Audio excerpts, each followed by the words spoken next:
الحمد لله نحمده ونستعينه ونستغفره ونؤمن به ونتوكل عليه ونعوذ بالله من شرور أنفسنا ومن سيئات أعمالنا من يهده الله فلا مضل له ومن يضلله فلا هادي له وأشهد أن لا إله إلا الله وحده لا شريك له وأشهد أن سيدنا وحبيبنا وشفيعنا ومولانا محمدا أحمد عبده ورسوله صلى الله على سيدنا محمد وعلى آله وأصحابه وسلم تسليما كثيرا كثيرا أما بعد فيقول الله سبحانه وتعالى في كلامه الكريم أعوذ بالله من الشيطان الرجيم بسم الله الرحمن الرحيم سبحان الذي أسرى بعبده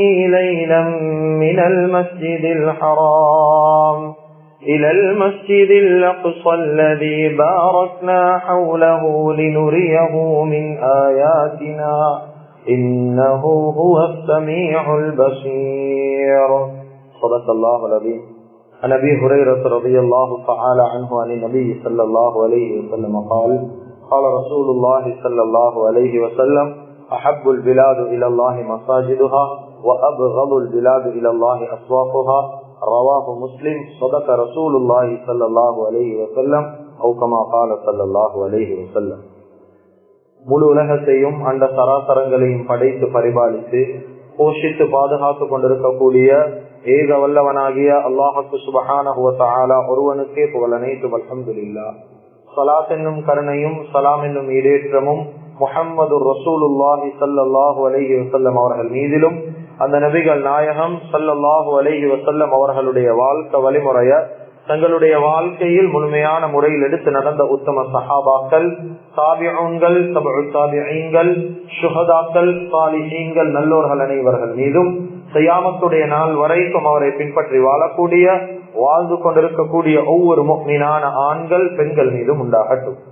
புனிதமான ஜும்மாவுக்கு சமூகம் தந்திருக்கும் அல்லாஹுவின் நல்லடியார்களே, அல்லாஹுக்கு சுப்ஹானஹு வ தஆலா எந்த விடயங்களை செய்யுமாறு ஏவிருக்கிறானோ அந்த விடயங்களை முடியுமான அளவெடுத்து நடக்குமாறும், எந்த விடயங்களை செய்ய வேண்டாம் என்பதாக அல்லாஹுக்கு சுப்ஹானஹு வ தஆலா தடுத்திருக்கிறானோ அவைகளை விட்டு முற்றும் முழுதும் 100% தூரமாக இருக்குமாறும் முதலாவதாக எனக்கும் அதற்கு பின்னால உங்களுக்கும் தக்வாவை கொண்டு வசியத் செய்து கொள்கின்றேன். இத்தகுல்லாஹ ஹைசுமா குன்தும். கண்ணியமிக்க உலமாக்களே, கனவான்களே, சகோதரர்களே, நண்பர்களே, அல்லாஹு ஜல்ல ஜலாலுஹு அம்ம நவாலுஹு இந்த முழு உலகத்தையும் படைத்து பரிபாலித்து போஷித்து பாதுகாக்கக்கூடிய ரப்புல் ஆலமீனாக இருந்து கொண்டிருக்கிறார். நிச்சயமாக சத்தியமாக இந்த முழு உலகத்துக்கும் சொந்தக்காரன் அல்லாஹ். முழு உலகத்தில் இருக்கக்கூடிய ஒவ்வொரு வஸ்துக்களையும் ஒவ்வொரு இடங்களையும் படைத்தவன் அல்லாஹ்.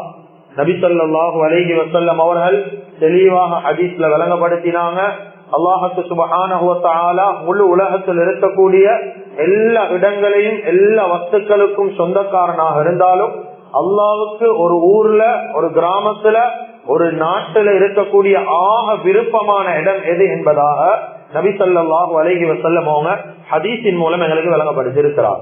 நபி ஸல்லல்லாஹு அலைஹி வஸல்லம் அவங்க சொல்லிக்கிறாங்க, அஹப்புல் பிலாது இலல்லாஹி மஸாஜிதுஹா.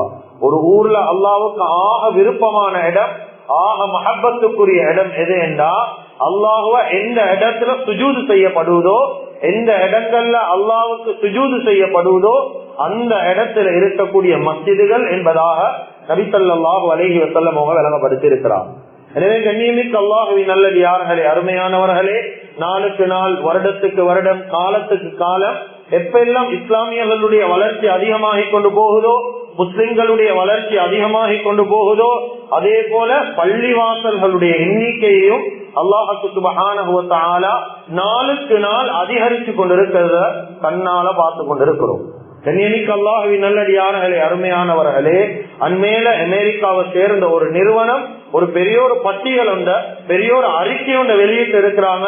முழு உலகத்தில் இருக்கக்கூடிய 2-3 தலைப்புகள்ல இந்த விஷயங்கள் வெளியிடப்பட்டிருக்கிறது. அமெரிக்காவை சேர்ந்த ஒரு நிறுவனம் வெளியிட்டிருக்கிறாங்க. முதலாவதாக பட்டியல் என்னன்னா, முழு உலகத்தில் இருக்கக்கூடிய வேர்ல்ட் வைடாக இருக்கக்கூடிய மஸ்ஜிதுகள் எத்தனை இருக்குது முழு உலகத்துல. இரண்டாவது இன்னும் ஒரு பட்டியல், இன்னும் ஒரு தலைப்பு தான் ஒவ்வொரு நாடுகள்ல எத்தனை மஸ்ஜித் அல்லாஹ் வைத்திருக்கிறார். மூணாவது இன்னும் ஒரு தலைப்பு, இன்னும் ஒரு பட்டியல் போட்டிருக்கிறாங்க. ஒவ்வொரு நாடுகள்லையும் முழு உலகத்தில் ஈக்கக்கூடிய அதிகமான முசல்லாக்களை கொண்ட மஸ்ஜிதுகள் எது, எத்தனை மஸ்ஜிதுகள் பட்டியல் ஒன்று போட்டிருக்கிறார். கண்ணியமிக்க அல்லாஹ்வின் நல்லடியார்களே, அருமையானவர்களே, அதுல முதலாவது தான் முழு உலகத்துல 2023 வரைக்கும் முழு உலகத்துல இருக்கக்கூடிய எல்லா மஸ்ஜிதுகள் மொத்தமாக எத்தனை, கிட்டத்தட்ட 3.6 மில்லியன் மஸ்ஜிதுகள், 36 லட்சம் பள்ளி வாசல்களை அல்லாஹ் முழு உலகத்துல வச்சிருக்கிறார். சுப்ஹானல்லாஹ். கண்ணியமிக்க அல்லாஹ்வின் நல்லடியார்களே, அருமையானவர்களே, இரண்டாவது பட்டியல் தான் ஒவ்வொரு நாடுகள்ல எத்தனை மஸ்ஜிதுகள் இருக்குது. எங்களுக்கு எத்தனை பேருக்கு தெரியும் ஸ்ரீலங்கால எத்தனை மஸ்ஜித் இருக்குது, எங்களோட ஊர்ல எத்தனை மஸ்ஜித் இருக்குன்னு கேட்டா சொல்லுவோம். கொழும்பு 14 எத்தனை மஸ்ஜித் என்றா சொல்லுவோம். எங்களோட முழு நாட்டிலும் எத்தனை மஸ்ஜிதுகள், கிட்டத்தட்ட 2500 சொச்ச மஸ்ஜிதுகள். அதே போல இந்தியாவை எடுத்து பார்த்தா 3 லட்சம் மஸ்ஜிதுகள். இந்தோனேசியாவை எடுத்து பார்த்தா 5,55,000 சொச்ச மஸ்ஜிதுகள். சைனாவை எடுத்து பார்த்தா 39,000 மஸ்ஜிதுகள். ஆஸ்திரேலியாவை எடுத்து பார்த்தா 430 மஸ்ஜிதுகள். கனடாவை எடுத்து பார்த்தா 700 சொச்ச மஸ்ஜிதுகள். கண்ணியமிக்க அல்லாஹ்வின் நல்லடியார்களே, பாகிஸ்தான் எடுத்து பார்த்தா 12,600 சொச்ச மஸ்ஜிதுகள். லண்டன் எடுத்து பார்த்தா 400 மஸ்ஜித். யுஎஸ்ல 4,000 மஸ்ஜித். இப்படி ஒவ்வொரு நாடுகளை எடுத்து பாருங்க. அல்லாஹ்வுக்கு சுப்ஹானஹு வ தஆலா நாளுக்கு நாள் முஸ்லிம்களுடைய வளர்ச்சி அதிகமாக நாளுக்கு நாள் இஸ்லாத்துடைய எண்ணிக்கை கூட இஸ்லாமியர்களுடைய எண்ணிக்கை கூட அல்லாஹு தஆலா துனியால அல்லாஹ்வை சுஜூது செய்யக்கூடிய இடங்களுடைய எண்ணிக்கையும் அல்லாஹ் அதிகரிச்சு கொண்டு போறான். கண்ணியமிக்க அல்லாஹ்வின் நல்லடியார்களே, மூணாவது ஒரு பட்டியல் போட்டிருக்கிறாங்க. அந்த பட்டியல் முழு உலகத்துல அதிகமான எண்ணிக்கையுடைய மக்கள் தொழக்கூடிய மஸ்ஜிதுகள் எத்தனை. கண்ணியமிக்க அல்லாஹ்வின் நல்லடியார்களே, ஒவ்வொரு முஸ்லிம்களும் இந்த விஷயங்களை தேடி படிக்கும். அல்லாஹுக்கு சுப்ஹானஹு வ தஆலா விஞ்ஞானம் நிறைந்த ஒரு காலத்துல வாழ வைத்திருக்கிறார். டெக்னாலஜி முன்னேறி இருக்கக்கூடிய ஒரு காலத்துல வாழ வைத்திருக்கிறார். இந்த விஷயங்களை தேடி படிங்க. அந்த அறிக்கையில போடுறாங்க, அந்த பட்டியல்ல முழு உலகத்துல அதிகமான முசல்லா, ஒரே தடவையில அதிகமான மக்கள் தொழக்கூடிய முதலாவது மஸ்ஜித் தான் மஸ்ஜிதுல் ஹராம். ஒரே தடவையில 8,20,000 பேர் ஒரே தடவையில தொழ முடியும். சுப்ஹானல்லாஹ். இரண்டாவது பட்டியல் போடுறாங்க மஸ்ஜிது நபவி. அதுல கிட்டத்தட்ட ஒரே தடவையில 6,50,000 பேர், 6.5 லட்சம் மக்கள் ஒரடியாக தொழ முடியும். சுப்ஹானல்லாஹ். கண்ணியமிக்க அல்லாஹ்வின் நல்லடியார்களே, மூணாவது பட்டியல் போடுறாங்க மஸ்ஜிதுல் இஸ்திக்லால். இந்தோனேசியாவில் இருக்கக்கூடிய மஸ்ஜித் 1,20,000 பேர் ஒரடியாக தொழ முடியும். அதே போல அந்த பட்டியல் 8வது இடத்துல ஏசியன் கண்ட்ரியில் ஒரு மஸ்ஜித், இந்தியாவில் இருக்கக்கூடிய நியூ டெல்லியில ஜாமியா மஸ்ஜித் ஒரே தடவையில 85,000 பேர் ஒரடியாக தொழ முடியும். கண்ணியமிக்க அல்லாஹ்வின் நல்லடியார்களே, அருமையானவர்களே, நாளுக்கு நாள் முஸ்லிம்களுடைய எண்ணிக்கை கூடுதா, இஸ்லாமியர்களுடைய வளர்ச்சி கூடுதா, இஸ்லாமியர்களுடைய எண்ணிக்கை கூடுதா, அல்லாஹ்வை சுஜூது செய்யக்கூடிய இடங்களையும் அல்லாஹ் தஆலா வாழ்க்கையில கூட்டுறான். கண்ணியமிக்க அல்லாஹ்வின் நல்லடியார்களே, எனவே முழு உலகத்துல இத்தனை மஸ்ஜிதுகள் அல்லாஹ் படைத்து வைத்திருக்கிறார். எப்படி எங்களுக்கு மஸ்ஜிது நபவிய பத்தி தெரியுமோ, மஸ்ஜிதுல் ஹராத்த பத்தி தெரியுமோ, நாங்க வாழ்க்கையில தெரிய வேண்டிய ஒரு மிக முக்கியமான ஒரு மஸ்ஜித் அதிகமானவர்களுக்கு தெரியாது. சொந்த மஹல்லால என்ன நடக்குதுன்றே அதிகமானவங்களுக்கு தெரியா. எத்தனை குடும்பம் ஈக்கு தெரியா, எத்தனை ஆண்கள் ஈக்கிறாங்க தெரியா, எத்தனை பெண்கள் ஈக்கிறாங்க தெரியா, எத்தனை விதவைகள், யாரு ஜக்காத் கொடுக்கறவங்க, யாரு ஜக்காத் எடுக்கிறவங்க, யாரு வறுமை கோட்டுக்கு கீழே அழைக்கிறாங்க, எத்தனை உபாதையுடைய மக்கள் ஈக்கிறாங்க, எவ்வளவு ஏழாதவங்க ஈக்கிறாங்க. சொந்த மஹல்லால எங்களுக்கு தெரியாது. நாங்க மஸ்ஜிதுல் ஹராம் எப்படி தெரிந்து வைத்திருக்கிறோமோ, மஸ்ஜிது நபவி எப்படி தெரிந்து வைத்திருக்கிறோமோ, எங்கட மஸ்ஜிதை பத்தி நாங்க அறிஞ்சு வச்சிருக்கிறோமோ இல்லையோ, வாழ்க்கையில மிக முக்கியமான ஒரு மஸ்ஜித ஒவ்வொரு மனிதர்களும் அறிஞ்சு வச்சிருக்கிறது கட்டாயம். அதுதான் பலஸ்தீன்ல இருக்கக்கூடிய மஸ்ஜிதுல் அக்ஸா.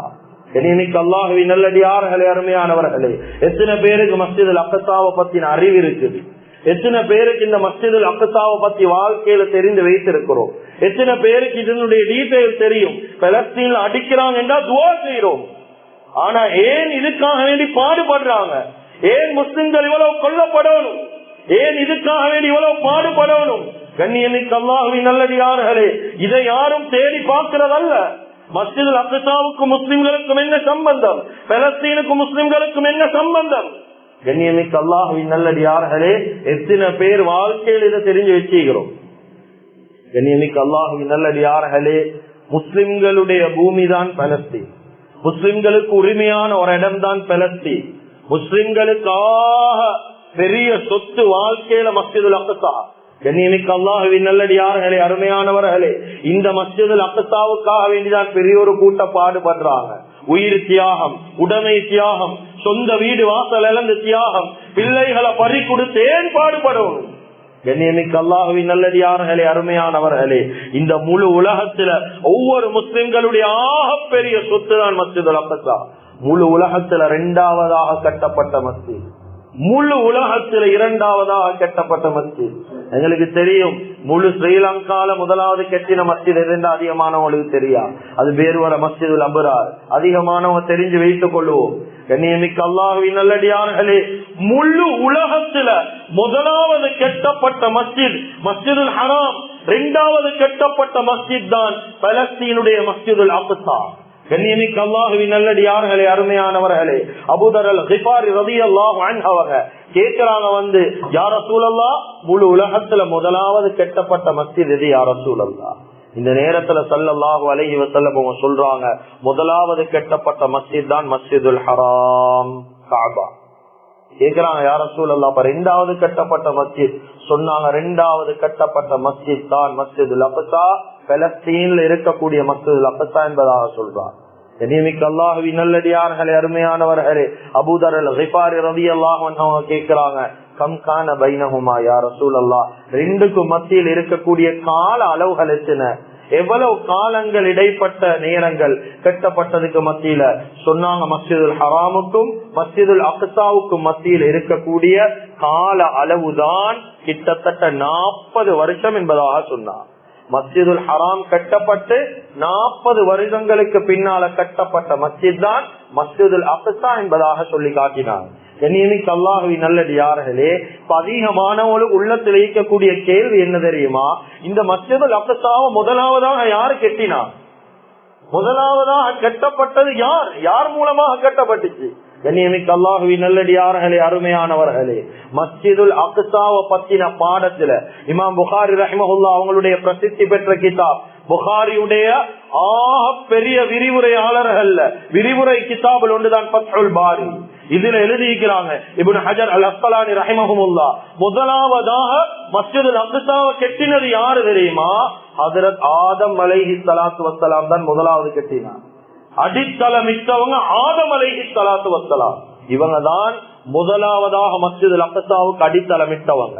குறிப்பிட்டு கொடுத்த இடத்துல குறிப்பிட்ட நேரத்துல அல்லாஹுடைய உத்தரவின் பேர்ல கட்டப்பட்ட ஒரு மஸ்ஜித் தான் மஸ்ஜிதுல் அக்ஸா. கண்ணியமிக்க அல்லாஹ்வின் நல்லடியார்களே, அருமையானவர்களே, ஆதம் அலைஹிஸ்ஸலாத்து வஸ்ஸலாத்துக்கு பின்னால வந்த எல்லா நபிமார்களும் இந்த மஸ்ஜிதுல் அக்ஸாவை பராமரித்தார். கொஞ்சம் காலத்துக்கு பின்னாலதான் ஹஜ்ரத் இப்ராஹிம் அலைஹிஸ்ஸலாத்து வஸ்ஸலாம், ஹஜ்ரத் இஸ்மாயில் அலைஹிஸ்ஸலாத்து வஸ்ஸலாம் கஅபாவை கட்டினதுக்கு பின்னால இந்த மஸ்ஜிதுல் அக்ஸாவை புனர் நிர்மாணம் செஞ்சாங்க. கண்ணியமிக்க அல்லாஹ்வின் நல்லடியார்களே, அருமையானவர்களே, அதுக்கு பின்னாலதான் மஸ்ஜிதுல் அக்ஸா என்ற பெயர் பைத்துல் முகத்தஸ் என்பதாக அழைக்கப்பட்ட இடம். பைத்துல் முகத்தஸ் என்றாலும் மஸ்ஜிதுல் அக்ஸாவை தான் குறிக்கும். கண்ணியமிக்க அல்லாஹ்வின் நல்லடியார்களே, இந்த மஸ்ஜிதுல் அக்ஸாவுக்கு பலவிதமான சிறப்பு பெயர்கள் இருக்குது. இது வேற வேற மஸ்ஜிதுகள் அல்ல, எல்லாம் ஒரு மஸ்ஜித் தான். அதற்குரிய சிறப்பு பெயர்கள் தான் இஸ்லாத்துல சொல்லப்பட்டிருக்கிறது. அப்ப 2வதாக அடுத்த கட்டம் புனர் நிர்மாணம் செய்த நபிதான் ஹஜ்ரத் இப்ராஹிம் அலைஹிஸ்ஸலாத்து வஸ்ஸலாம், ஹஜ்ரத் இஸ்மாயில் அலைஹிஸ்ஸலாத்து வஸ்ஸலாம். இஸ்லாமியர்களுடைய முதல் கிப்லாவாக மஸ்ஜிதுல் அக்ஸா இருந்துச்சு. 1வது கிப்லா நாங்க இப்ப எல்லாம் பின்பற்றி கொண்டிருக்கக்கூடிய கிப்லா இருக்குது, அது கஅபாவை நாங்க பின்பற்றி கொண்டிருக்கிறோம், மஸ்ஜிதுல் ஹராம பின்பற்றி கொண்டிருக்கிறோம். ஆனா ஆரம்ப காலத்துல 1வதாக பின்பற்றப்பட்ட கிப்லா தான் மஸ்ஜிதுல் அக்ஸா என்பதாக எழுதுறாங்க. கண்ணியமிக்க அல்லாஹ்வின் நல்லடியார்களே, அருமையானவர்களே, கஅபா கிப்லா ஆவறதுக்கு முன்னால மஸ்ஜிதுல் அக்ஸா முஸ்லிம்களுடைய கிப்லா. எப்படி? கஅபா கிப்லா ஆகிறதுக்கு முன்னால மஸ்ஜிதுல் அக்ஸா முஸ்லிம்களுடைய கிப்லா. கண்ணியமிக்க அல்லாஹுவின் நல்லடியார்களே, அருமையானவர்களே, எல்லா நபிமார்களுடைய கிப்லா அதுதான். நபி ஸல்லல்லாஹு அலைஹி வஸல்லம் அவங்க மதீனாவுக்கு போனதுக்கு பின்னால கிட்டத்தட்ட 16 மாதங்கள் அல்லது 17 மாதங்கள் 1.5 வருஷ காலம் ஸல்லல்லாஹு அலைஹி வஸல்லம் அவங்களுடைய கிப்லா மஸ்ஜிதுல் அக்ஸா தான். அதுல தொழுது கொண்டிருக்கக்கூடிய நேரம் தான் அல்லாஹ் குர்ஆனுடைய ஒரு ஆயத் இறக்குறான். சூரத்துல் பக்ராவுடைய ஆயத், பவல்லி வஜ்ஹக ஷத்ரல் மஸ்ஜிதில் ஹராம், உங்களுடைய பார்வைய உங்களுடைய கிப்லாவை மஸ்ஜிதுல் ஹராமின் பக்கம் நீங்க திருப்பிக்கோங்க. இந்த இடத்துலதான் நீங்க போனா கவலை கேளும். மஸ்ஜிதுல் கிப்லத்தைன் என்பதாக ஒரு மஸ்ஜித், அந்த இடத்துல இருந்து நாங்க பலஸ்தீன் மஸ்ஜிதுல் அக்ஸாவை நோக்கி தொழுது கொண்டிருக்கிறாங்க. இந்த குர்ஆன் ஆயத் இறங்கின உடனே அடுத்த பக்கம் ஸல்லல்லாஹு அலைஹி வஸல்லம் அவங்க திரும்பி மஸ்ஜிதுல் ஹராம கிப்லாவை எடுத்து தொழுதாங்க. அந்த இடம் தான் இப்ப இந்த காலத்துல மஸ்ஜிதுல் கிப்லத்தைன், 2 கிப்லா உள்ள மஸ்ஜித் என்பதாக அழைக்கப்படுவது. கண்ணியமிக்க அல்லாஹுவின் நல்லடியார்களே, அருமையானவர்களே, 1,24,000 நபிமார்கள்ல கிட்டத்தட்ட 70,000 நபிமாருக்கு மேல வந்தது மஸ்ஜிதுல் அக்ஸால தான், பலஸ்தீன்ல தான். வளர்ந்தது பலஸ்தீன்ல தான். அவர்கள் பிரச்சாரம் செய்தது பலஸ்தீன்ல தான். சுத்தி அடக்கப்பட்டிருக்கிறதும் பலஸ்தீனுடைய மண்ணில தான். கண்ணியமிக்க அல்லாஹுவின் நல்லடியார்களே, அதுதான் உலமாக்கள் அந்த காலத்துல அந்த பலஸ்தீனுடைய பூமிக்கு மஸ்ஜிதுல் அக்ஸாவுக்கு ஒரு செல்ல பெயர் சொல்லுவாங்க, மஹ்துல் அம்பியா. அப்படி என்றா நபிமார்களுடைய தொட்டில் தான் பலஸ்தீன், நபிமார்களுடைய தொட்டில் தான் மஸ்ஜிதுல் அக்ஸா. அத சூழதான் நபிமார்கள் அடக்கப்பட்டிருக்கிறாங்க. நபிமார்களுடைய பூமி, முஸ்லிம்களுடைய சொத்து. கண்ணியமிக்க அல்லாஹுவின் நல்லடியார்களே, அருமையானவர்களே, அதனுடைய புனித தன்மை என்ன என்று காட்டுறதுக்காக வேண்டி அல்லாஹ்வுக்கு சுப்ஹானஹு வ தஆலா மஸ்ஜிதுல் அக்ஸாவை சுத்தி பலஸ்தீனை சுத்தி நபிமார்கள் அல்லாஹ் வச்சிருக்கிறானே. அந்த பூமி எவ்வளவு புனிதமானது என்றத மக்கள் விளங்கிக் கொள்ளும். இந்த காலத்துல அதனுடைய அறிவுதான் சமூகத்தில் இல்ல. மஸ்ஜிதுல் அக்ஸாவை பத்தி கேட்டா தெரியாது, பலஸ்தீனை பத்தி கேட்டா தெரியாது. தெரிஞ்ச ஒரு விஷயம் என்ன தெரியுமா, பலஸ்தீன்ல முஸ்லிம்கள் கொல்லப்படுறாங்க, அவ்வளவுதான். ஏன் கொல்லப்படுறாங்க தெரியா, ஏன் பாடுபடுறாங்க தெரியா. 2க்கும் யுத்தமாமே, பலஸ்தீனுக்கும் இஸ்ரேலுக்கும் யுத்தம். ஏன் யுத்தம் தெரியா. எத்தனை பேருக்கு வரலாறு தெரியும். ஏன் இந்த இஸ்ரேல் பாடுபடுறாங்க பலஸ்தீனோட, ஒன்றுக்கும் அல்ல. கண்ணியமிக்க அல்லாஹுவின் நல்லடியார்களே, இன்னைக்கு இதனுடைய சம்பவம் வரும் அப்படியே குத்துபாவுடைய தொடர்ச்சியில. ஏன் பாடுபடுறாங்க, ஏன் இஸ்ரேல் ஆக்கிரமிக்க பாக்குறாங்க, ஏன் பலஸ்தீன் மக்கள் துன்புறுத்தப்படுறாங்க, ஏன் இந்த பூமியை பாதுகாக்க தடமாறுறாங்க. கண்ணியமிக்க அல்லாஹுவின் நல்லடியார்களே, இவ்வளவு தியாகம் ஏன் செய்யணும். கண்ணியமிக்க அல்லாஹுவின் நல்லடியார்களே, ஒரே ஒரு காரணம், இஸ்லாத்துல புனிதமாக்கப்பட்ட பூமி அது, நபிமார்களுடைய பூமி அது, முஸ்லிம்களுடைய சொத்து அது. அதுக்காக வேண்டிதான் முஸ்லிம்கள் தியாகம் செய்யறாங்க. கண்ணியமிக்க அல்லாஹுவின் நல்லடியார்களே, அருமையானவர்களே, இதையெல்லாம் தாண்டி ஸல்லல்லாஹு அலைஹி வஸல்லம் சொன்னாங்க, துனியால ஒரு மனிதன் கட்டாயம் மஸ்ஜிதுகள் என்ற ரீதியில பிரயாணம் செய்யறதுக்கு தகுதியான இடங்கள், கட்டாயம் வலியுறுத்தப்பட்ட பிரயாணம் என்றா அதுல 1வது இடம் எப்படி மஸ்ஜிதுல் ஹராமுக்கு கொடுக்கிறோமோ, மஸ்ஜிதுல் நபவிக்கு கொடுக்கிறோமோ, அதே போல கட்டாய பிரயாணம் வலியுறுத்தப்பட்ட ஒரு இடம் மஸ்ஜிதுல் அக்ஸா. இபாதத்துக்காக வேண்டி மாத்திரம் பிரயாணம் செய்யப்பட வேண்டிய ஒரு இடம் தான் மஸ்ஜிதுல் அக்ஸா. எதுக்காக வேண்டி? இபாதத்துக்காக வேண்டி மாத்திரம். உமர் ரலியல்லாஹு அன்ஹுடைய மகன் அப்துல்லா இப்னு உமர் ரலியல்லாஹு அன்ஹு அவங்க அவங்களுடைய சொந்த இடத்துல இருந்து மக்கா முக்கர்ரமால இருந்து போவாங்க மஸ்ஜிதுல் அக்ஸாவின் பக்கம். எத்தனை 1000 கிலோமீட்டர் தான் 2 ரகாத் தொழுறதுக்காக வேண்டி மாத்திரம் போவாங்க. அந்த தொழக்கூடிய பயணத்துல கிதாபுகள்ல பதிவு செய்யறாங்க, போகக்கூடிய பிரயாணத்துல ஒரு சொட்டு தண்ணியும் குடிக்க மாட்டாங்க. பலஸ்தீன் மண்ணில் ஒரு சொட்டு தண்ணி குடிக்கிறலே போன நோக்கம் உண்டு. ஸல்லல்லாஹு அலைஹி வஸல்லம் சொன்னாங்க, இபாதத்துக்காக வேண்டி மட்டும்தான் போவோம். சஹாபாக்கள் இப்படிதான் அந்த பூமியை பார்த்தார்.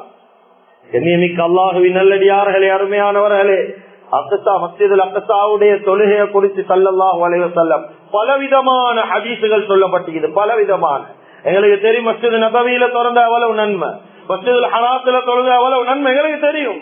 ஆனா மஸ்ஜிதுல் அக்ஸாவுக்குள்ளால யாரு 2 ரக்காத்துடைய தொழுகை அமைப்பாங்க, கிட்டத்தட்ட 3-4 ரிவாயத்துகள் வருவது. முதலாவது ரிவாயத் 2 ரக்காத்துடைய தொழுகைக்கு பகரமா 50,000 ரக்காத் தொழுத நன்மை அல்லாஹ் கொடுப்பான். முதலாவது ரிவாயத். இரண்டாவது ரிவாயத் உம்மஹாத்துல் முஃமினீன்கள் ஒருவர் மைமுனா ரலியல்லாஹு தஆலா அன்ஹா அவங்க அறிவிக்கிறாங்க.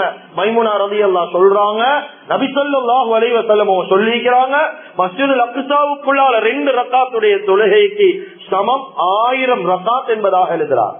இன்னும் சில அறிவிப்புல 500 ரக்காத், இன்னும் சில அறிவிப்புல 250 ரக்காத். கண்ணியமிக்க அல்லாஹுவின் நல்லடியார்களே, அருமையானவர்களே, இதையும் தாண்டி நபி ஸல்லல்லாஹு அலைஹி வஸல்லம் அவர்கள் மட்டுமல்ல, அல்லாஹ்வும் தெளிவாக பேசுறார். பைத்துல் முகத்தஸுடைய மஸ்ஜிதுல் அக்ஸாவுடைய புனித தன்மையை மனிதர்கள் விளங்கிக் கொள்ளணும். நபி ஸல்லல்லாஹு அலைஹி வஸல்லம் அவர்களுடைய வாழ்க்கையோட மிகவும் நெருக்கமாக மஸ்ஜிதுல் அக்ஸாவை அல்லாஹ் தொடர்பு படுத்தி காட்டுறான். அல்லாஹ் குர்ஆன்ல தெளிவாக பேசுறான். சுப்ஹானல்லதி, சூரத்துல் பனி இஸ்ராயீலுடைய முதலாவது ஆயத், சுப்ஹானல்லதி அஸ்ரா பிஅப்திஹி லைலன் மினல் மஸ்ஜிதில் ஹராம் இலல் மஸ்ஜிதில் அக்ஸா. நபி ஸல்லல்லாஹு அலைஹி வஸல்லம் அவர்களுடைய மிஅராஜுடைய பயணம், முதலாவது பயணம் மஸ்ஜிதுல் ஹராத்தில் இருந்து மஸ்ஜிதுல் அக்ஸாவுக்கு தான் அல்லாஹ் கொண்டு போறான். எல்லாம் நினைக்கிறது மஸ்ஜிதுல் ஹராத்தில் இருந்து நேரடியாக மிஅராஜுக்கு இல்ல.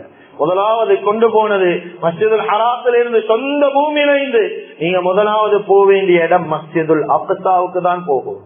ஏன்? நபிமார்களுடைய பூமி அது. அந்த இடத்துல பேசிட்டு அங்கேருந்துதான் அவங்களுக்கு மிஅராஜ். சுப்ஹானல்லாஹ்.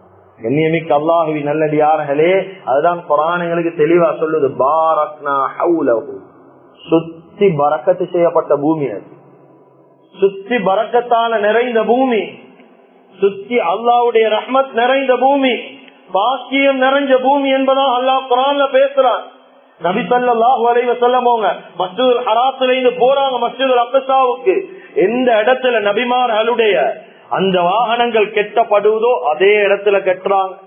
எந்த இடத்துல நபி ஸல்லல்லாஹு அலைஹி வஸல்லம் அவர்கள் மட்டுமல்ல எல்லா நபிமார்களும் தொழுதாங்களோ அதே மஸ்ஜிதுல் அக்ஸாவுக்குள்ளால இவங்களும் போறாங்க 2 ரக்காத்துடைய தொழுகை. கண்ணியமிக்க அல்லாஹுவின் நல்லடியார்களே, அருமையானவர்களே, ஆகப்பெரிய ஆச்சரியம் சிறப்பு என்ன தெரியுமா? மஸ்ஜிதுல் நபவிக்கு இல்லாத ஒரு சிறப்பு இருக்குது, மஸ்ஜிதுல் ஹராத்துக்கு இல்லாத ஒரு சிறப்பு. அல்லாஹ்வுக்கு சுப்ஹானஹு வ தஆலா முழு உலகத்துல வந்த எல்லா நபிமாருடைய ரூஹ ஒன்று கூட்டின இடம் மஸ்ஜிதுல் அக்ஸா. சுப்ஹானல்லாஹ். எந்த மஸ்ஜிதுக்கும் இப்படியான சிறப்பு இல்ல.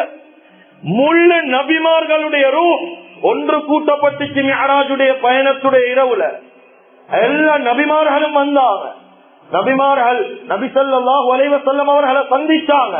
அந்த இடத்துல எல்லா நபிமார்களுக்கும் ஸல்லல்லாஹு அலைஹி வஸல்லம் அவர்கள் மூலமா தொழுகை நடத்தாட்டப்பட்டுச்சு. கண்ணியமிக்க அல்லாஹுவின் நல்லடியார்களே, அருமையானவர்களே, நபி ஸல்லல்லாஹு அலைஹி வஸல்லம் அவர்களுடைய மிஅராஜுடைய பயணத்துக்கு பின்னால மதீனாவுக்கு போனதுக்கு பின்னால சில மக்கள் நம்பல். ஒரு இரவுல நீங்க மிஅராஜ் போயிட்டு வந்துட்டீங்களா, ஒரு இரவுல பலஸ்தீன் போனாராம், இது நம்பிக்கொள்ள இயலுமா? எவ்வளவு அத்தனை 1000 கிலோமீட்டர் தாண்டி போக முடியும்? மக்கள் எல்லாம் இவரை நகைச்சுவைக்கு எடுத்தாங்க. ஸல்லல்லாஹு அலைஹி வஸல்லம் நக்கலுக்கு எடுத்தாங்க, கேள்விகள் கேட்டாங்க.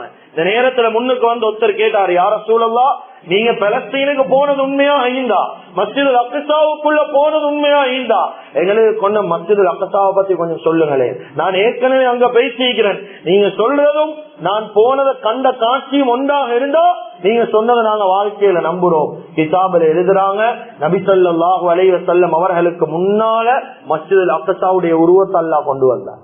அதை பார்த்து ஸல்லல்லாஹு அலைஹி வஸல்லம் மதீனா வாசிகளுக்கு சொன்னாங்க, மஸ்ஜிதுல் அக்ஸா இப்படி இப்படி இப்படி இப்படி அதனுடைய வர்ணனைகள் அப்படியே சொல்லி காட்டினான். நியமிக்க அல்லாஹுவின் நல்லடியார்களே, அருமையானவர்களே, கியாமத்துடைய நாள் சமீபமாக கூடிய நேரம், துனியால எவ்வளவு பெரிய ஃபித்னா துனியால வந்தாலும் ஆக பயங்கரமான ஒரு ஃபித்னால ஒன்றுதான் தஜ்ஜாலுடைய ஃபித்னா. எப்படி தஜ்ஜாலுக்கு மக்கத்துல் முக்கர்ரமாவுக்குள்ளால வர முடியாதோ, மதீனத்துல் முனவராவுக்கு வர முடியாதோ, அதே போல தஜ்ஜாலுக்கு மஸ்ஜிதுல் அக்ஸாவுக்குள்ளேயும் வர முடியாது. அல்லாஹ் அப்படி கண்ணியப்படுத்தி வச்சிக்கப்பட்ட கூடிய இடம். கண்ணியமிக்க அல்லாஹுவின் நல்லடியார்களே, அருமையானவர்களே, நபி ஸல்லல்லாஹு அலைஹி வஸல்லம் மஸ்ஜிதுல் அக்ஸாவுடைய விடயத்துல சரியான கவலைப்பட்டார். எந்த அளவுக்கு உள்ளத்துல கவலை ஈந்துச்சென்றா மக்கால் எய்ப்பாங்க, நேரடியாக பேசிக் கொள்ளலாம். அந்த நேரத்துல பிரயாணிகள் போகக்கூடிய நேரம் அந்த பிரயாணிகளுடைய கையில என்ன கொடுத்து அனுப்புவாங்க, எண்ணெய்கள் கொடுத்து அனுப்புவாங்க. நீங்க பலஸ்தீனுக்கு போனா மஸ்ஜிதுல் அக்ஸாவை நீங்க இருள போட்டுடுவான, அந்த இடத்துல ஒரு லாம்பு சரி பத்த வச்சிடுவாங்க, விளக்கொண்ட சரி பத்த வச்சிடுவாங்க, இருளாக மட்டும் மஸ்ஜிதுல் அக்ஸாவை வைக்கவாங்க. அந்த அளவுக்கு கவலைப்பட்டவங்க தான் ஸல்லல்லாஹு அலைஹி வஸல்லம் மஸ்ஜிதுல் அக்ஸாவுடைய விடயத்துல. கண்ணியமிக்க அல்லாஹ்வின் நல்லடியார்களே, ஹஜ்ரத் மூசா அலைஹிஸ்ஸலாத்து வஸ்ஸலாம் இவர்களுடைய வரலாறு எடுத்து பாருங்க.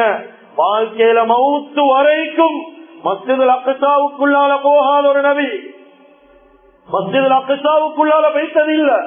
வசியத் செய்றாங்க மௌத்தா போகக்கூடிய நேரம். ஒவ்வொரு மனிதர்களும் என்ன வசியத் செய்வாங்க, இப்படி செய்யுங்க அப்படி செய்யுங்க, வாழ்க்கை இப்படி ஒவ்வொருத்தரும் ஒவ்வொரு வசியத் செய்வாங்க. மூசா அலைஹிஸ்ஸலாத்து வஸ்ஸலாம் சொன்னாங்க, நான் மௌத்தாஹினத்துக்கு பின்னால ஏன் ஜனாஸாவ மஸ்ஜிதுல் அக்ஸால இந்த ஒரு மனுஷன் கல் எறிஞ்சா எந்த அளவு தூரத்துக்கு போகுமோ அந்த அளவுக்கு எல்லைக்குள்ளால மஸ்ஜிதுல் அக்ஸால இந்த ஜனாஸா அடக்கப்படும். இதுதான் மூசா அலைஹிஸ்ஸலாத்துடைய வசியத். கண்ணியமிக்க அல்லாஹ்வின் நல்லடியார்களே, ஹஜ்ரத் யூசுப் அலைஹிஸ்ஸலாத்து வஸ்ஸலாம் மௌத்தா போகக்கூடிய நேரம் ஹஜ்ரத் இஸ்ராயில் அலைஹிஸ்ஸலாம் போறாங்க ரூஹ் எடுக்க. அந்த நேரம் யூசுப் அலைஹிஸ்ஸலாம் என்ன வேண்டிக் கொண்டாங்க தெரியுமா? சொன்னாங்க ஹஜ்ரத் இஸ்ராயில் அலைஹிஸ்ஸலாத்து வஸ்ஸலாம் கிட்ட, இஸ்ராயில் ஏண்ட ரூஹ நீங்க வாங்குங்க, நான் ஈக்கிறது எங்க, நான் வந்து ஈக்கிறது ஈஜிப்ட்ல மிஸ்ர்ல ஈக்கிறது, எனக்கு இங்க மௌத்தாக விருப்பம் இல்ல, நான் மௌத்தாகணும் பலஸ்தீன்ல, நான் மௌத்தாகணும் மஸ்ஜிதுல் அக்ஸால. நீங்க அல்லாஹ் கிட்ட சொல்லுங்க, ஏண்ட ரூஹ நீங்க இங்க கலத்துங்க பிரச்சனை இல்ல, ஆனா ஏண்ட உடம்பு அடக்கம் செய்யப்படணும் பலஸ்தீன்ல தான். ஆனா கிதாபில் எழுதுறாங்க யூசுப் அலைஹிஸ்ஸலாத்துடைய ரூஹ் வாங்கப்பட்டு உண்மைதான். அதே இடத்துல மிஸ்ர்ல தான் மௌத்தாகினா உண்மைதான்.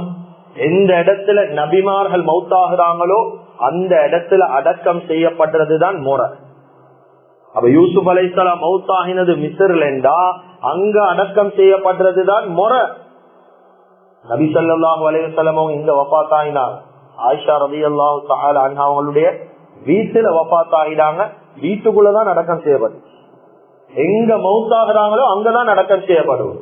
ஆனா யூசுப் அலைஹிஸ்ஸலாத்து வஸ்ஸலாம் மிஸ்ர்ல மௌத்தாகினோம். இந்த நேரத்துல யூசுப் அலைஹிஸ்ஸலாத்துக்கு பின்னாலதான் மூசா அலைஹிஸ்ஸலாத்துடைய காலம். மூசா அலைஹிஸ்ஸலாத்து வஸ்ஸலாத்துக்கு அல்லாஹ் ஒரு கட்டளை போட்டான், என்ன தெரியுமா? மூசா எவ்வளவு காலங்களுக்கு பின்னால 100-150 வருஷத்துக்கு பின்னால வந்த மூசா அலைஹிஸ்ஸலாத்துக்கு அல்லாஹ் சொல்றான், மூசா உங்களுக்கு மிக முக்கியமான ஒரு வேலை உண்டு. கேட்டாங்க என்ன சொன்னாங்க? யூசுப் அலைஹிஸ்ஸலாம் மௌத்தா போகக்கூடிய நேரம் ஒரு வசியத் செஞ்சாரு. கிட்டத்தட்ட 100-150 வருஷங்களுக்கு முன்னால ஏண்ட உடம்ப அடக்கம் செய்யப்படும் பலஸ்தீன்ல, அந்த உடம்ப தோண்டுங்க, கொண்டு போய் பலஸ்தீன்ல அடக்கம் செய்யுங்க. யூசுப் அலைஹிஸ்ஸலாத்துடைய உடம்பு தோண்டப்பட்டு கொண்டு போய் பலஸ்தீன்ல அடக்கம் செய்யப்பட்டுச்சு. சுப்ஹானல்லாஹ்.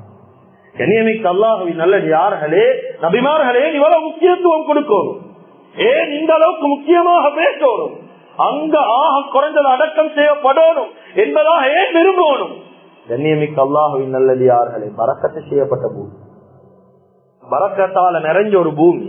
கண்ணியமிக்க அல்லாஹ்வின் நல்லடியார்களே, அருமையானவர்களே, ஒவ்வொரு நபிமார்களை வாழ்க்கையில் அனுப்பக்கூடிய நேரமும் அல்லாஹ் சுப்ஹானஹு வ தஆலா மூலமாக அந்த பூமி பரிசுத்தம் செய்யப்பட்டு ஒவ்வொரு நபிமார்களும் புனர் நிர்மாணம் செஞ்சார். ஒவ்வொரு நபிமார்களுடைய வரலாறு எடுத்து பாருங்க. அந்த வகையில ஒவ்வொரு நபிமார்களுடைய ஆதம் அலைஹிஸ்ஸலாத்து வஸ்ஸலாம், இப்ராஹிம் அலைஹிஸ்ஸலாம், இஸ்மாயில் அலைஹிஸ்ஸலாம், அதுக்கு பின்னால எவ்வளவு காலங்களுக்கு பின்னால தாவூத் அலைஹிஸ்ஸலாம், அதுக்கு பின்னால வந்த நபி சுலைமான் அலைஹிஸ்ஸலாம், இவர்களுடைய காலத்துலதான் ஜின்களை வச்சு மஸ்ஜிதுல் அக்ஸா புனர் நிர்மாணம் செய்யப்பட்டு அதிகமானவங்க இந்த இடத்துலதான் வரலாற பெறட்டான், வரலாற தவறா பேசுறாங்க. இந்த இடத்துலதான் எல்லாம் நினைக்கிறாங்க சுலைமான் அலைஹிஸ்ஸலாத்து வஸ்ஸலாத்துடைய காலத்துலதான் முழுமையான முறையில மஸ்ஜிதுல் அக்ஸா கட்டப்பட்டுச்சு. இல்ல இல்ல, முதலாவதாக சுலைமான் அலைஹிஸ்ஸலாம் அல்ல தொடர்பு பட்டவங்க. ஆதம் அலைஹிஸ்ஸலாத்து வஸ்ஸலாத்துல இருந்து நபிமார்கள் சகிதம் கடைசியாக சுலைமான் அலைஹிஸ்ஸலாத்து வஸ்ஸலாம் தான் ஜின்களை கொண்டு புனர் நிர்மாணம் செஞ்சாங்க, பூர்த்தியாக கெட்டினாங்க. இந்த இடத்துலதான் யூதர்களுடைய என்ட்ரி வரலாறு மாறுது. இந்த இடத்துலதான் நாங்க படிக்க வேண்டிய கட்டம். ஏன் வரலாறு மாறி, ஏன் வரலாறு அப்படி போச்சு? இந்த இடத்துலதான் பிரச்சனை ஆரம்பிச்சு. கண்ணியமிக்க அல்லாஹ்வின் நல்லடியார்களே, அந்த காலத்துல வாழ்ந்த யூதர்கள், சுலைமான் அலைஹி ஸலாத்து வஸ்ஸலாத்துடைய காலத்துல வாழ்ந்த யூதர்கள் ஒரு கனவு ஒன்று காண்றார். இந்த கனவுதான் 2023 இதுவரைக்கும் உள்ள பிரச்சனைக்கு மிக முக்கியமான காரணம். இந்த கனவு தான். ஒரு கனவு ஒன்று காண்றாங்க. ஹஜ்ரத் சுலைமான் அலைஹி ஸலாத்து வஸ்ஸலாத்தால ஜின்களை கொண்டு கெட்டப்பட்ட இந்த மஸ்ஜிதுல் அக்ஸாவுக்குள்ளால எங்களுடைய பாரம்பரிய ஆலயம் ஒன்றை மறைச்சு வச்சுக்கிறார். கிதாபுல எழுதுறாங்க, இது ஒரு கற்பனை ஆலயம், கற்பனை கோவில். இவங்க கனவுல கண்டாங்க, ஆனா உண்மை இல்லாது ஷைத்தானுடைய தூண்டுதலால ஒரு கனவு. இந்த கனவு காண்றாங்க.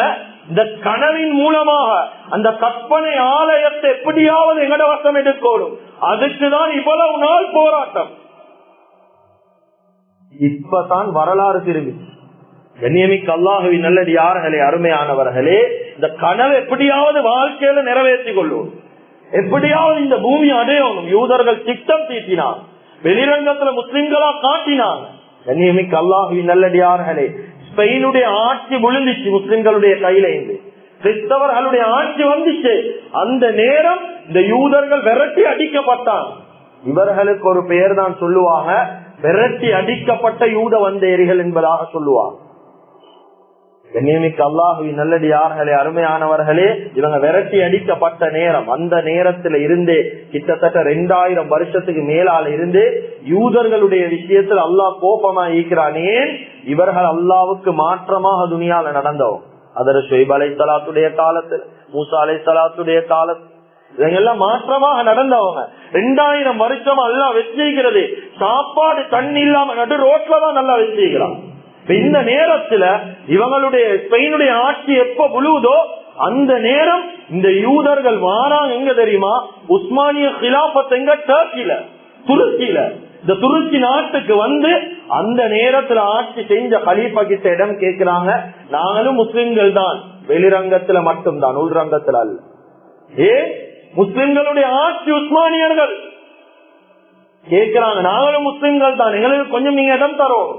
இந்த நேரத்துல டர்க்கியில ஒரு ஓரமாக இவர்கள் குடியமர்த்தப்பட்டார் இந்த யூதர்கள். கண்ணியமிக்க அல்லாஹுவின் நல்லடியார்களே, அருமையானவர்களே, கிதாபுல எழுதுறாங்க, இவங்க வெளிரங்கத்துல முஸ்லிம்களா காட்டினதின் காரணமாக அந்த காலத்துல இந்த யூதர்களை செலோனிக் என்று செல்லக்கூடிய ஒரு ஊர்ல அப்படியே இவங்களை குடியமர்த்தி இவங்களுக்கு என்று ஒரு செப்பரேட்டா இடம் ஒண்ணு கொடுத்தா. கிதாபுல எழுதுறாங்க, 10 வருஷத்துல உஸ்மானியர்களுடைய கிலாபத்தை இவங்க தான் பரப்பினாங்க. 10 வருஷத்துல. அப்ப நாங்க யோசிக்கணும், இவங்க எவ்வளவு பயங்கரமானவங்க. உஸ்மானியர்களுடைய கிலாபத் கரண்டிச்சு இந்த யூதர்களால தான். கண்ணியமிக்க அல்லாஹுவின் நல்லடியார்களே, அருமையானவர்களே, அதுக்கு பின்னால உஸ்மானியர்களுடைய கிலாபத்துக்கு பின்னால வக்கிர புத்தி உள்ளத்தில் அப்படியே தான் நீங்க எப்படியாவது மஸ்ஜிதுல் அக்ஸா எடுக்கும். எந்த நாட்டை எடுக்கிறோமோ இல்லையோ, எந்த இடத்தை பிடிக்கிறோமோ இல்லையோ, எங்கட மூதாதையர்கள் முன்னோர்கள் கண்ட கனவு இந்த மஸ்ஜிதுல் அக்ஸா பலஸ்தீனை பிடிக்கும். கண்ணியமிக்க அல்லாஹுவின் நல்லடியார்களே, அருமையானவர்களே, அதுக்கு பின்னாலதான் அந்த காலத்தில் இருந்த ஆட்சியாளர்கள் கிட்ட நீண்ட வரலாறு. நான் மிக சுருக்கமா பேசுறேன், மிக சுருக்கமா. கண்ணியமிக்க அல்லாஹுவின் நல்லடியார்களே, அந்த காலத்துல இருந்த ஆட்சியாளர்கள் கிட்ட வந்து அனுமதி கேட்கிறாங்க. அந்த நேரம் தான் இவர்களுக்கு அனுமதி கொடுக்கப்பட்டுச்சு. நீங்க ஒரு ஓரமாக தங்கிக்கோங்க, அவங்களுக்கு என்று செப்பரேட்டா ஒரு பூமி கொடுக்கப்பட்டுச்சு. எங்க? பலஸ்தீன்ல ஒரு பூமி ஒன்று கொடுக்கப்பட்டுச்சு. நீங்க இந்த இடத்துல செப்பரேட்டா இருக்கு. அந்த நேரம் வந்து குடியேறிய கரையான்கள் தான் இவன். இப்ப அரிசி அரிசி அரிசி அரிசி எந்த அளவுக்கு ஹஜ்ரத் ஈசா அலைஹி ஸலாத்து வஸ்ஸலாத்த கொலை செய்ய முன் வந்தவங்களும் இவதான். ஹஜ்ரத் ஈசா அலைஹி ஸலாத்து வஸ்ஸலாத்த கொலை செய்ய முன் வந்த கூட்டமும் இவங்கதான். கண்ணியமிக்க அல்லாஹுவின் நல்லடியார்களே, அதான் குர்ஆன் அல்லாஹ் அவர்களுக்கு சபிக்கிறான். லுஇனல்லதீன கஃபரு மின் பனி இஸ்ராயீல அலா லிசானி தாவூத வ ஈஸா இப்னு மர்யம். அல்லாஹ் தஆலா இவர்களுடைய விஷயத்துல சபிக்கிறான். ஆனா யஹூதிகள் என்ன தெரியுமா சொல்றாங்க? குர்ஆன் பேசுது, வகாலத்தில் யஹூது வன் நஸாரா நஹ்னு அப்னாஉல்லாஹ். நாங்க எல்லாம் அல்லாஹ்வுடைய குமாரர்கள், நாங்க எல்லாம் அல்லாஹ்வுடைய பிள்ளைகள்.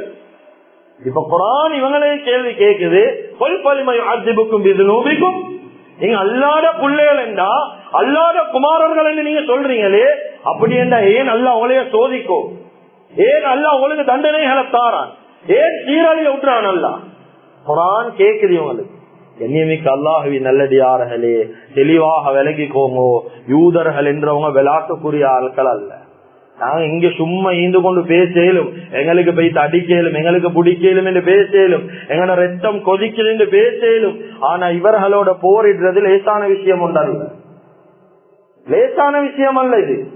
கண்ணியமிக்க அல்லாஹுவின் நல்லடியார்களே, சும்மா பேசிக் நாலேஜ் உண்டாக பாப்போமே. அல்லாஹ் ஒவ்வொரு ஊர்களுக்கு மத்தியில ஒவ்வொரு மனிதர்களுக்கு பலத்தை கூட கொடுத்திருக்கிறான். அதுதான் சில அறிவிப்புகள் சில கிதாபுகள் சொல்றாங்க. எப்படி என்றா, ஒவ்வொரு ஊர்ல இருக்கக்கூடிய மக்களுடைய பலம் வித்தியாசப்படும். உதாரணத்துக்கு பாகிஸ்தான் காரணத்தரோட ஸ்ரீலங்கால ஒருத்தர் சண்டை பிடிக்கிறது லேசல்ல. ஒரு 4 பேர் சரி சண்டை பிடிச்சாதான் அவங்கள வெல்ல முடியும். அவங்களுக்கு அல்ல அப்படி ஒரு சவுத் ஆப்பிரிக்கா அதை விட பலமான ஆட்கள். கண்ணியத்துக்குரிய அல்லாஹுவின் நல்லடியார்களே, அந்த வகையில யூதர்களோட சும்மா வாயால சொல்றது லேசி இல்ல, சண்டை பிடிக்கிறது லேசான ஒரு காரியம் அல்ல. எவ்வளவு நபிமார்களை கடந்து வந்த கூட்டம் இது, எவ்வளவு பேரை கடந்து வந்த கூட்டம் இது. அவர்கள் தான் முயற்சி செய்யறாங்க, எப்படியாவது பலஸ்தீன் எடுக்கணும், எப்படியாவது ஆக்கிரமிக்கணும். கண்ணியமிக்க அல்லாஹுவின் நல்லடியார்களே, குர்ஆன் எங்களுக்கு படிச்சு தருவது யூதர்கள் என்றா யார்? முதலாவது யூதர்களுடைய விஷயத்துல குர்ஆன் என்ன செல்லுதுன்னு நாங்க பார்ப்போம். யூதர்களை பத்தி அல்லாஹ் என்ன பேசுறான்? கண்ணியமிக்க அல்லாஹுவின் நல்லடியார்களே, இவங்க யாரு தெரியுமா? யக்துலூனல் அன்பியாக பிகைரி ஹக், எந்த ஒரு காரணமும் இல்லாம நபிமார்களை கொலை செஞ்சவங்க தான் யூதர்கள். எந்த காரணமும் இல்லாம கொலை செஞ்சோம். யக்குலூனர் ரிபா, வட்டிய பயமில்லாம தின்னுவோம்.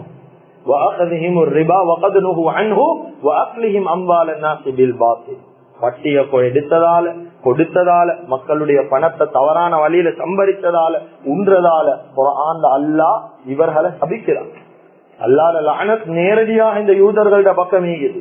கண்ணியமிக்க அல்லாஹுவின் நல்லடியார்களே, அதே போல அல்லாஹ் லஅனஹுமுல்லாஹ், அல்லாஹ்வுடைய சாபம் நீங்குது. அல்லாஹு தஆலா ஒரு நபியுடைய காலத்துல வஜஅல மின்ஹுமுல் கிரதத வல் கனாஸீர், அல்லாஹு தஆலா இவர்களுடைய கூட்டத்துல பெரும்பான்மையான மக்களை குரங்காவும் பண்டியாவும் அல்லாஹ் மாத்தினான். ஒரு கூட்டத்தை சனிக்கிழமை நாள்ல மீன் பிடிக்க வாரம் என்று சொல்லி அதுல ஷுஐப் அலைஹிஸ்ஸலாத்து வஸ்ஸலாம் நீண்ட சம்பவம். கண்ணியமிக்க அல்லாஹுவின் நல்லடியார்களே, இப்படி சம்மாஊன லில் கதிபி அக்காலூன லிஸ்ஸௌத், பொய்ய கேட்கக்கூடியவங்க, பொய்ய மட்டும் பேசக்கூடியவங்க.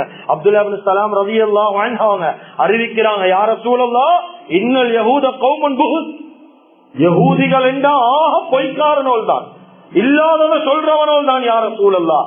நேரடியான ஹதீஸுடைய ஆதாரம் குர்ஆனுடைய ஆதாரம். நபி ஸல்லல்லாஹு அலைஹி வஸல்லம் அவர்கள் மரண வேளையில சொன்ன ஒரு விஷயம் தான் லஅனத்துல்லாஹில் யஹூத அலன் நஸாரா, யஹூதிகளுடைய மேலும் நஸாராக்களுடைய மேலும் அல்லாஹ்வுடைய சாபம் உண்டாகட்டும் என்றார். ஒரு அல்லாஹ்வுடைய சாபத்தை பெற்ற ஒரு கூட்டம் ஒரு காலமும் நல்ல கூட்டம் என்பதாக சொல்ல மாட்டார். கண்ணியமிக்க அல்லாஹுவின் நல்லடியார்களே, அருமையானவர்களே, நாங்க இப்ப யோசிக்கலும் அல்லாஹுடைய சாபம் அல்லாஹுடைய கோபம் இந்த யூதர்கள் மேல் ஈகுது. அப்ப யூதர்களுடைய படை எவ்வளவு ஆக்கிரமிச்சு கொண்டு போறாங்க, எவ்வளவு பாவம் செஞ்சாலும் எந்த தடுப்பும் வருவதில்லையே. அல்லாஹ்வுடைய விலையும் போங்க. ஸல்லல்லாஹு அலைஹி வஸல்லம் சொன்னாங்க, ஒரு மனுஷன் பாவம் செய்யக்கூடிய நேரம் அவனை பாதுகாத்தா அல்லாஹ் அவனுக்கு உதவி செய்வான். நான் பாவம் செய்யக்கூடாது என்றதாக அவனை பாதுகாக்க முயற்சி செஞ்சா அவன் விஷயத்துல அல்லாஹ் உதவி செய்வான். ஒரு மனிதன் தன்னை பாதுகாக்க நீயத்தில் பாவம் செய்யற நீயத்துல ஈந்தா ஷைத்தான் அவனுக்கு உதவி செய்வான். ஷைத்தான் ஈகிறானே உதவி செய்வான். எங்களோட வாழ்க்கை வரலாறு எடுத்து பாருங்க. பாவம் ஒண்ணு செய்ய போறோம், யாருக்கிட்டே மாட்டி படக்கூடாது என்ற நீயத்துல போறோமே, மாட்டி படாம சில கட்டங்கள்ல வந்துடுவோம். ஏன் தெரியுமா? ஷைத்தான் உதவிக்குது அந்த இடத்துல. ஏன் நீங்க செய்ய போறது ஷைத்தாண்ட செயல். ஷைத்தானுக்கு அல்லாஹ் ஒரு பலத்தை கொடுத்துதான் நீக்கிறான். கியாமத் நாள் வரைக்கும் அவனுக்கு அல்லாஹ் பலம் ஒன்றை கொடுத்திருக்கிறான். கண்ணியமிக்க அல்லாஹ்வின் நல்லடியார்களே, இதுதான் குர்ஆன் பேசுது. இன்னல்லாஹ லா யுகையிரு மா பிகௌமின் ஹத்தா யுகையிரு மா பிஅன்ஃபுஸிஹிம். ஒரு கூட்டத்தை அல்லாஹ் கியாமத் நாள் வரைக்கும் திருத்த மாட்டான். எது வரைக்கும் தெரியுமா? நீங்களா திருந்துற வரைக்கும் அல்லாஹ் திருத்த மாட்டான், கொண்டு போவானா. நீங்க அப்படியே ஷைத்தான் உதவி இது கொண்டிருக்கும் பாவத்துடைய விஷயத்தில். கண்ணியமிக்க அல்லாஹுவின் நல்லடியார்களே, அருமையானவர்களே, இப்படி ஷைத்தானுடைய உதவியை கொண்டுதான் நீக்கிறாங்க. இப்ப எங்களுக்கு சில கேள்விகள் வரும். கடைசியாக இதோட முடிச்சு கொள்ற கேள்வி ஒன்று வரும். அப்ப இதுவரைக்கும் மஸ்ஜிதுல் அக்ஸா வெற்றி கொள்ளப்பட்டில்லையா? 2 சந்தர்ப்பத்துல மாத்திரம்தான் வெற்றி கொள்ளப்பட்டு நபி ஸல்லல்லாஹு அலைஹி வஸல்லம் அவங்க கியாமத்துடைய நாள் வாரத்துக்கு முன்னால 32 சின்ன அடையாளங்களை சொன்னாங்க. இந்த சின்ன அடையாளங்களை 2ஆக பிரிச்சா ஒன்று நடந்து முடிஞ்ச 7 அடையாளம் நீக்குது, மற்ற பேலன்ஸ் நடக்க போற அடையாளங்கள் நீக்குது. நடந்து முடிஞ்ச 7 அடையாளங்கள் ஒன்றுதான் மஸ்ஜிதுல் அக்ஸா வெற்றி கொள்ளப்படுறது. ஹிஜ்ரி 16ஆம் ஆண்டு ஹஜ்ரத் உமர் ரலியல்லாஹு அன்ஹுவுடைய கிலாபத்துடைய காலத்துல வெற்றி கொள்ளப்பட்டது. 2வது சந்தர்ப்பம் 16ஆம் ஆண்டுக்கு பின்னால யோசிங்க வெற்றி கொள்ளப்படாம ஹிஜ்ரி 583ஆம் ஆண்டு. அப்ப எவ்வளவு வருஷம் கெப்பன்னு பாருங்க. யாருடைய ஆட்சி இந்த நேரத்துல? அப்ப யூதர்கள் லேசிப்பட்டவங்க அல்ல. 583ஆம் ஆண்டுதான் சலாஹுத்தீன் அய்யூபி ரஹ்மஹுல்லாஹ் அவங்களுடைய காலத்துல இந்த மஸ்ஜிதுல் அக்ஸா வெற்றி கொள்ளப்பட்டுச்சு. அதுவும் லேசாக வெற்றி கொள்ளப்படல். கிதாபில் எழுதுறாங்க, மஸ்ஜிதுல் அக்ஸாவுக்குள்ள போனோம், எங்கட குதிரைகளோட குதிரையுடைய முட்டங்கால் வரைக்கும் இரத்த வெள்ளமாக இருந்துச்சு. சுப்ஹானல்லாஹ். கண்ணியமிக்க அல்லாஹ்வின் நல்லடியார்களே, அடுத்த விடுத்தம் வெற்றி கொள்ளப்படும் இன்ஷா அல்லாஹ். ஹஜ்ரத் மஹதி அலைஹி ஸலாத்து வஸ்ஸலாத்துடைய வருகையோட எப்ப அது வெற்றி கொள்ளப்படுவதோ கியாமத்துடைய நாள் சமீபமாகி. எனவே ஒவ்வொரு முஸ்லிம்களுக்கு எங்களுக்கு ஈக்க வேண்டிய கடமை என்ன தெரியுமா? சும்மா இங்கேருந்து கண்ணீர் வடிக்கிறது மட்டுமல்ல, நியூஸ பார்த்து கவலைப்படுறது மட்டுமல்ல, எங்களுக்கு ஈக்கிற ஆகப்பெரிய கடமை என்ன தெரியுமா? அந்த முஸ்லிம்களுடைய விஷயத்துல எங்களுக்கு நேரடியா போய் உதவி செய்யலாம். நேரடியாக எங்களுக்கு ஒன்றும் செய்ய இயலாட்டியும் எங்களுக்கு செய்ய இயலுமானது நாங்க எங்களுடைய அமளிபாதத்துல அவங்களுடைய விஷயங்களை துவால சேர்த்துக் கொள்வோம். சும்மா வெறுமனே ஜும்மாக்கு வந்ததுக்கு பின்னால அதுல துவா செய்யறது, இல்லாட்டி 5 நேரம் தொழுகையில நாங்க புணுத்தோது, இது மட்டுமல்ல, எங்களுடைய பிரைவசி இன்பிராதி அமல்கள் இருக்குது, தனிப்பட்ட முறையில நாங்க செய்யற அமல்கள். இந்த அமல் அந்த மக்களுக்கு துவா, தஹஜ்ஜுதுல் அந்த மக்களுக்கு துவா, 4 ரகாத் அந்த மக்களுக்காக வேண்டி மாத்திரம் துவா.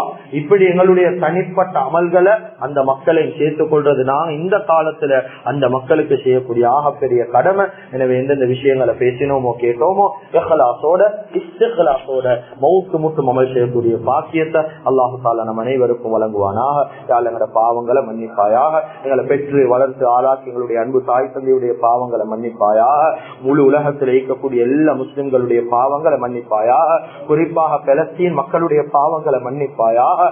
முழு உலகத்துல சோதிக்கப்பட்டு கொண்டிருக்கக்கூடிய முஸ்லிம்களுடைய பெரியோரு கூட்டம் ரஹ்மானே, அந்த முஸ்லிம்களுக்கு நீ உதவி செய்வாயாக. அவர்களுடைய பாதங்களை பலப்படுத்துவாயாக, தரிபாடாக்கி வைத்திடுவாயாக. அவர்களுடைய எல்லா சுஹதாக்களையும் கபூல் செய்து கொள்வாயாக. முஸ்லிம் என்ற ஒரே ஒரு காரணத்துக்காக வேண்டி சோதிக்கப்பட்டுக் கொண்டிருக்கிறாங்க. யா அல்லாஹ், விடியக்கூடிய ஒவ்வொரு நாளும் பயங்கரத்தோட விடியுது ரஹ்மானே. விடியக்கூடிய ஒவ்வொரு நாளும் அவர்களுடைய கவலையோட விடியுது. யா அல்லாஹ், அவர்களுடைய சகல பாவங்களை மன்னிச்சு அவர்களுக்கு ஒரு விடிவான வாழ்க்கையை நசீபாக்குவாயாக. அவர்களுடைய கவலைகள் இல்லாமல் ஆக்குவாயாக.